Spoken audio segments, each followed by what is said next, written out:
지금 이제 방광염 때문에 고생하시는 분들이 특별히 많은데, 방광염은 여자에게만 많다고 생각하시는데, 요새 방광염, 전립선 암 환자들은요, 방광염 증세가 거의 다 좀 있습니다. 전립선 비대증이 있거나, 난소 자궁은 말할 것도 없고요. 그래서 특별히 오줌 소태, 의외로 원인이 이겁니다. 그래서 방광염을 치료하는 확실한 방법에 대해서 앨런 게비 박사의 내추럴 메더신 3권에 있는 내용들을 한번 살펴보도록 하겠습니다. 자, 이 방광의 염증은요, 주로 여성이 잘 걸리는데, 특별히 항문 주위에 대장균이 이 요도로 들어와서 감염되는 경우가 대개 80% 정도, 90% 정도 됩니다.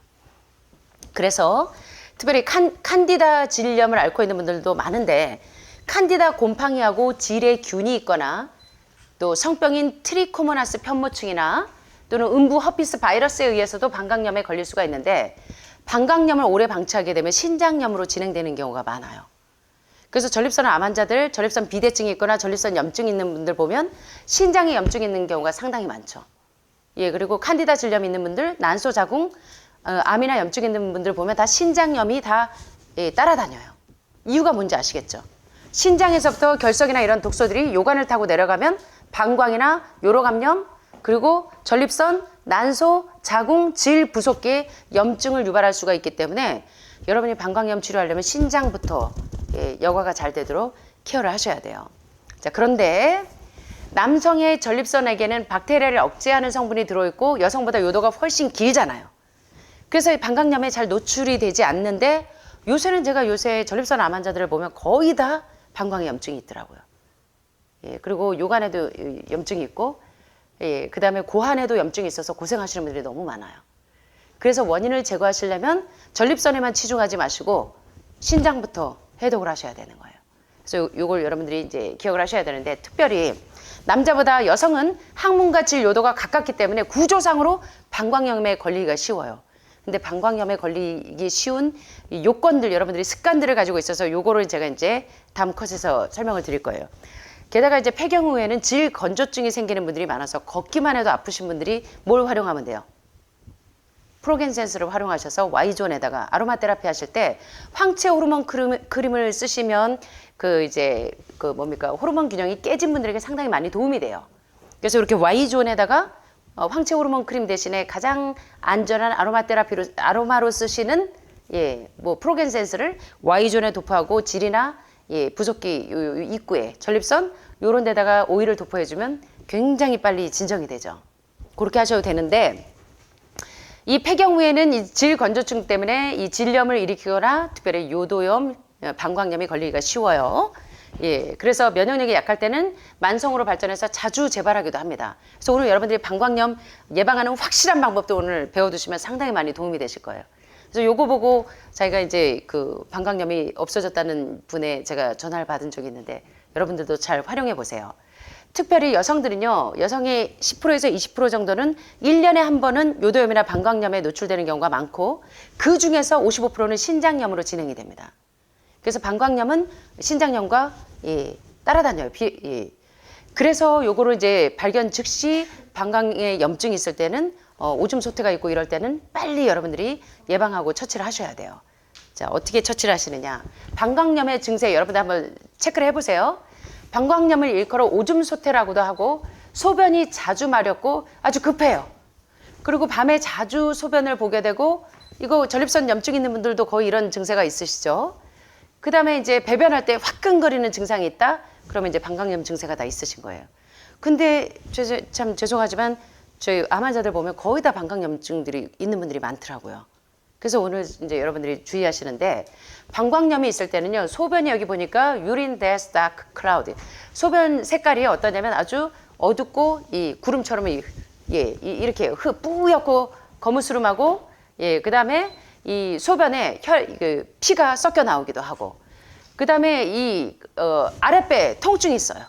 아랫배에 통증이 이렇게 자주 오는 분들도 간헐적으로 와도 방광염 증세 중에 하나고요. strong smelling urine, 소변에서 아주 강하고 아주 강한 아주 독한 냄새가 많이 나요. 방광에 염증이 있을 때는. 그리고 이제 소변을 자주 지립니다. 아주 자주 보고. 그 다음에 이제 섹스를 할 때 성교 시에 통증이 있는 분들도 방광염 증세가 있어요. 그래서 신혼부부가 신혼여행을 갔다 온 다음에 방광염이 걸리는 분들이 많아서 예, 그럴 때는 크랜베리 주스를 갖고 가셔야 돼. 요건 제가 여기서 설명을 할 거고. 그 다음에요, when you pee, 당신이 이 소변을 넣을 때 어때요? 통증이 있거나 이 버닝 증세, 타는 듯한 증세가 있을 때도 방광염 증세이고, 마지막으로 이렇게 아주 피로를 자주 느끼고, 예, 요럴 때도 이제 방광염 증세 중에 하나입니다. 자, 그래서 요렇게 이제 방광염 증세가 있을 때는 소변 검사를 해보면 박테리아와 백혈구 수치가 아주 눈에 띄게 증가하지만 대개 한 40% 정도는 방광염 증상이 있는데도 불구하고 박테리아 수치가 크게 증가하지 않을 수도 있어요. 그래서 이제 많은 분들이 방광염 증세를 방관하시는 거예요. 방광염을 방관하시는 거예요. 그러면 신장염이 될 수가 있어요. 예, 그래서 이제 여러분들이 자, 방광염의 이제 원인을 이제 좀 살펴보고 진단을 해보세요. 항문 부위의 대장균에 의한 감염이 90%를 차지해요. 방광염의 증세가. 그래서 칸디다 곰팡이나 성병으로 감염될 수도 있어요. 또 몸의 다른 부위 염증에서 생긴 박테리아가 혈액을 타고 방광에 들어와서 방광염을 유발하기도 합니다. 자, 그리고 방광염은 반드시 전립선 내 염증, 방광염증, 고환염증, 부속기의 염증, 질염 다 어디서부터 신장의 결석이 많으면 요관을 타고 이 결석들이 내려가서 이 방광 쪽으로 염증을 유발한다는 거예요. 그래서 전립선 염증이나 비대나 암이 있는 분들은 나중에 전립선 암 환자들 보면 신장암하고 같이 와요. 따라와요. 그래서 신장 청소를 게을리하지 하시면 안 된다는 거예요. 그래서 신장 결석이 있는 사람들이 주로 방광염에 많이 노출이 됩니다. 그리고 성병에 걸렸던 이력이 있거나 전립선 비대증이 있는 분들이 주로 방광염증을 달고 이게 따라다닌다는 겁니다. 그래서 여러분들이 이제 요거를 오늘 이제 어떻게 하셔야 되는지를 배우셔야 되는데, 그 다음에 이제 부부관계를 할 때도 요도가 다쳐도 방광염에 노출이 될 수가 있어요. 그래서 허니문 신드롬의 가장 큰 신드롬이 여성들이 허니문 신혼여행 갔다 오고 나면 산부인과를 가서 방광염 치료를 받는 분들이 많은데, 그래서 방광염 약을 미리 준비하라고 하는데, 가장 좋은 건 크랜베리 주스 달고 가는 거예요. 갖고 가세요. 그 다음에 임신 중에도 방광이 이렇게 눌려서 면역력이 떨어지니까 방광염에 걸릴 확률이 2배 이상 높아집니다. 자, 그런데 그 다음에 포도당, 과당, 자당, 꿀, 과일 주스 등 단 것을 많이 드셔도 면역력이 떨어지니까 염증이 잘 걸려요. 그 다음에 소변을 너무 오래 참아도 박테리아가 증식해서 방광염에 노출될 확률이 높습니다. 당뇨가 있으면 혈당이 방광으로 나오니까 박테리아가 번식하기 아주 좋은 환경이 돼서 당뇨 환자도 방광염을 앓고 있는 분들이 많습니다. 오줌 소태 때문에 고생하시는 분들이 많고, 알코올은 말할 것도 없이 혈당을 증가시키니까 방광염에 잘 노출되기 때문에 알코올뿐만 아니라 알러지를 유발하는 음식이 장벽을 손상시켜서 박테리아와 독소, 음식 단백질이 몸 안으로 들어오면 만성 간질성 방광염을 유발해요. 그래서 알러지 음식이 여러분 암을 유발합니다. 그래서 여러분이 알레르기를 가장 많이 유발하는 음식이 대표적인 게 뭔지 아시죠? 우유입니다, 우유. 갑상선 질환의 가장 큰 원인이 우유잖아요. 소아당뇨병의 가장 큰 원인이 우유입니다. 예, 그래서 여러분들이 임신 중에 얼마나 태교 음식이 중요한지를 아셔야 돼요. 자, 그러면 이제 방광염의 증세에 대해서 지금까지 살펴봤는데, 그러면 어떻게 이런 방광염을 예방하고 치료할 수 있는지 좀 볼까요? 첫째, 원래 소변은 신장에서 나와서 방광에 이를 때까지 균이 없어야 돼요. 무균 상태인데 박테리아가 요도를 타고 올라와서 이 요로감염이 되기도 하고 방광염에 노출되기도 하기 때문에 항상 여러분의 음부 부위를 청결히 해주셔야 돼요. 항상 매일. 예. 그 다음에 두 번째, 소변을 오래 참지 말고 평소에 물을 자주 드시는데 물 먹으면 자꾸 화장실 가서 안 드세요. 7시 이후에 주무실 때만 7시 이후로 물을 많이 안 드시는 게 좋지만 7시 이전까지는 물을 자주 드셔야 돼요. 하루에 8컵에서 10컵 이상. 그래야 신장이 여과를 잘 시켜서 혈액이 깨끗해서 방광염도 신장에 결석도 잘 안 생기는 겁니다. 경수 대신에 연수를 드시고. 그래서 평소에 물을 자주 마셔서 소변으로 박테리아를 씻어내는 이 연습들을 하셔야 돼요. 물을 안 드시는 분들 보면 다 방광염, 신장에 염증 다 있으세요, 거의 다. 신장 기능 떨어지시는 분들 보면 다 투석하시는 분들 보면 물을 안 드시잖아요. 물하고 안 친하세요. 그래서 물하고 친해져야 되고, 이 콜라나 청량음료, 농축된 과일 주스, 캔디, 과자 등 설탕이 많이 든 음식이 면역력을 많이 약화시켜서 방광염에 노출되기가 쉽습니다. 그래서 설탕은 미네랄을 훔쳐가는 도둑놈이기 때문에 면역력이 자꾸 떨어져요.